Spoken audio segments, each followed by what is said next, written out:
Um, I thought we showed glimpses, as usual, of being able to execute a game plan and play really, really hard within that game plan. And, just the same kind of moral of the story is that glimpses are not going to be enough for this year's team. And it's going to take the perfect storm and us putting together a 40-minute game, which again, we did not do tonight. But, the glimpses are encouraging, and the moments where we show that we can play high-level basketball, and we just got to keep continuing to try to build off of that. I thought Sumayah just played her absolute butt off tonight. I was really, really proud of her effort. Had some other kids that played extremely hard too, but it's going to take every single person, and it's going to take every single person for 40 minutes for us to have some success. So again, bright spots within the game per usual, and executed the game plan well at times, but not for obviously a long enough time and consistently enough throughout the 40 minutes. But I think there's some things to build off in this game for sure. That's a really, really good team. But again, not beating anybody, allowing 88 points. That's not who we are. So. About the glimpses, and it seemed at the beginning there was a lot of sharing the ball.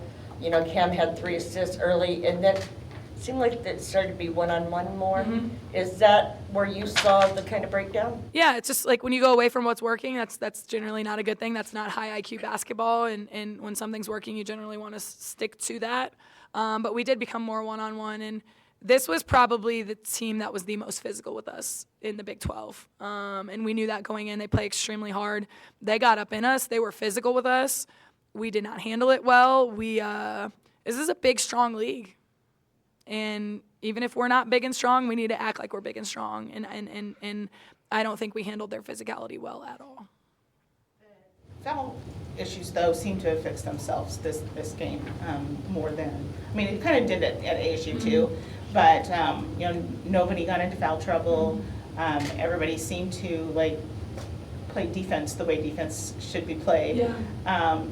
So you're talking about bright spots. I really feel like that's a huge bright spot, especially with, now T's back, but yeah, a shorter bench. Yeah. Anytime Sumayah doesn't foul out, we're going to celebrate that. So that's probably why she's sitting up here today. Yes. I would stick with the positive. I would say we gave up 88 points, so we didn't have to foul because they just shot layups all night. But I think you could look at it both ways.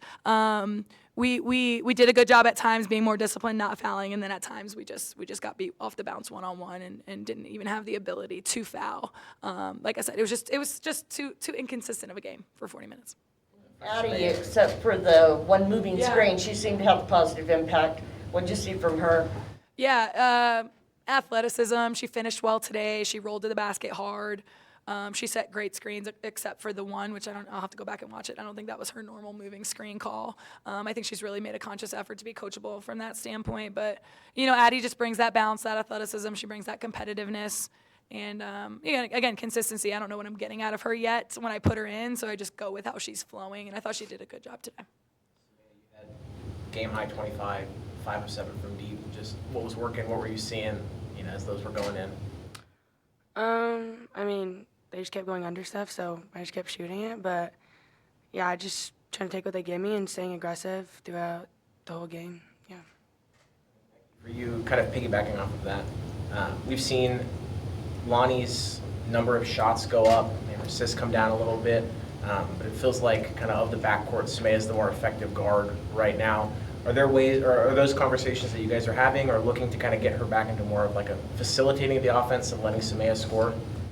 I don't think we want her shots to go up and her assists to go down. I think we want her right around where she's been majority of the season. People are trying to make her life difficult, and I would too. That's part of the game plan when you play us, which I think has definitely opened some things up for Sumayah. It opened some things up for the other players on our team. But, yeah, we need her to be facilitating and scoring at an equal clip. And what we ask Lonnie to do is a lot. We ask her to defend the other team's best player, to be the most impactful offensively in almost every category. So we ask her to do a ton. But I think she does a good job finding that balance when she feels like she could be aggressive and when she feels like she needs to facilitate. So I trust her with those things. Only 3 points down in the first quarter. What did you see go well for this team at that point in the game? Yeah, we were moving the ball on multiple sides of the floor. We were scoring. They still scored 21 in the first quarter, which we don't like, but I think we scored 18. And so when we score the ball, generally we have a little more bounce on the defensive end. we were moving the ball, getting to our second and third actions, knocking down shots. We were kind of flowing in rhythm, I would say is the best way to describe it offensively. Going into the second half, you scored more points than the first. What did you tell him in the locker room? Challenged him like I usually do if we go in and we're down, to continue to play with pace, go back to what's given you success. Keep being aggressive on the offensive end, but also keep being aggressive on the defensive end because that fuels what we do offensively. I wanted to ask a little bit about the post-game chant. Where did that idea come from, and why was it so important to you to establish a new tradition this early on in your career? It was just something that we talked about kind of as a group. I think it was just like some of us, marketing and sports information and myself, just something new that we could do and get people excited about our new kind of phrase or slogan. It remains to be seen. We might keep it. We might have something more solidified in the next couple years. But How did the girls react to that since you guys do it win or loss? Was it tough to come out and try to bear down, sleeves up after a tough loss, or? Yeah, living is hard after a loss. Like it's just, let alone chanting and having a smile on your face. But let me be like very, very clear. I want to thank every single fan that was in the building today for showing out and showing up for us. This is the only program in the country where we can be having a building season and we can be in, kind of the valley that we're in and still have a record crowd in game number 9 or 10 of the Big 12. Like, this doesn't happen. This is a very, very special and unique place, and I want every single person that shows up and buys a ticket to our game to understand and know that we don't take it lightly. We do not take it for granted, and I'm just so appreciative, and I know our players are as well because, like I said, this is rare, and it does not go unnoticed, and we need them to keep coming and supporting, and when we get this thing rolling, I want those people to say that they were here from the ground level. Defense was on point tonight for you. You were flying all over the place and on the ground a lot. What were you seeing out of the team on the defensive side? What was Oklahoma State doing that was maybe getting you out of that? Because I really do think at a lot of points during the game, you guys are very keyed in on your defense. Yeah, I mean, we sort of put in a new ball screen coverage these past couple of days. A lot of their offense ran through ball screen, so just seeing my man and then seeing where the ball's going and reacting on the flight of the ball and just when we got the good stops, it was sort of all of us moving and rotating on the flight of the ball as one. Everyone knows where they're going next, and then finishing with the box out. Those were our best possessions when we got good stops. So just trying to get more of those and staying focused on the game plan and what coverages we're in and things like that throughout the whole game.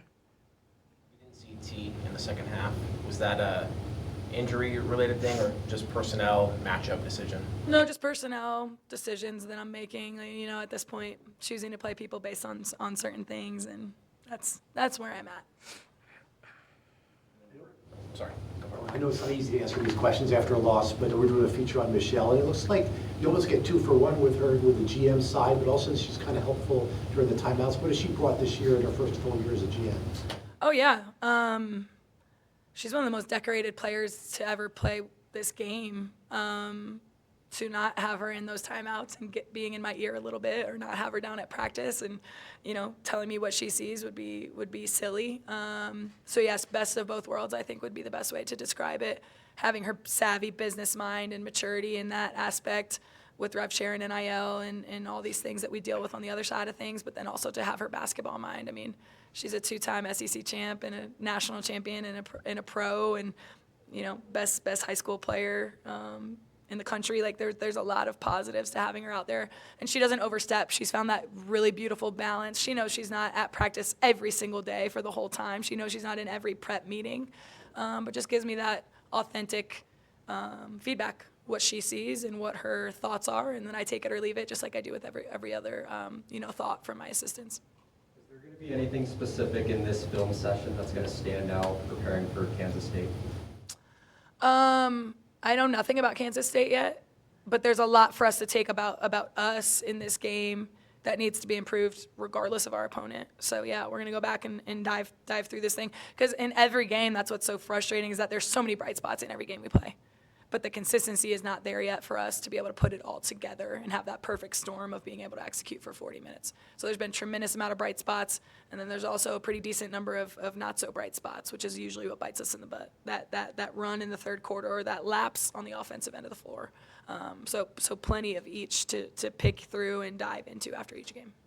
Do you think the bright spots are getting more than the other side as you're going through, or is it just kind of like they're switching places almost? Yeah, it's like these bright spots, and then the next game it's these bright spots. I just told my assistants, because every time we go in the locker room, they're like, the bright spot was this. I'm like, I don't want more bright spots. Stop. I'm done with the bright spots. But yeah, it's these over here for this game, and then the bright spots here, and then the bright spots there, and it's just like, okay, I just want one bright spot for 40 minutes, and I want to be able to put it all together. But yeah, maybe more here, more there, but it's not consistent enough by any means. What's a positive takeaway that you hope the team takes into the next game against Kansas? You know, same thing that you could take away from the TCU game, the same thing that you could, take away from the Kansas game. We have the ability to compete with every team in this league. To compete with them for a majority of the game or at any moment during the game versus beating them are two totally different things. Like, I hope they feel like they belong. I hope they feel like at any given night that they can win, but I also hope that they understand what it is going to take for that to happen for us. I don't go out and just feel like teams are just kicking our butt every single night. That's not how I feel, and I don't think that's how they feel either. But we show spots in every single game where we belong and we can compete, and if we put it all together and we have that perfect storm of 40 minutes, that we're going to be able to pull a couple of these out down the stretch. Thank you.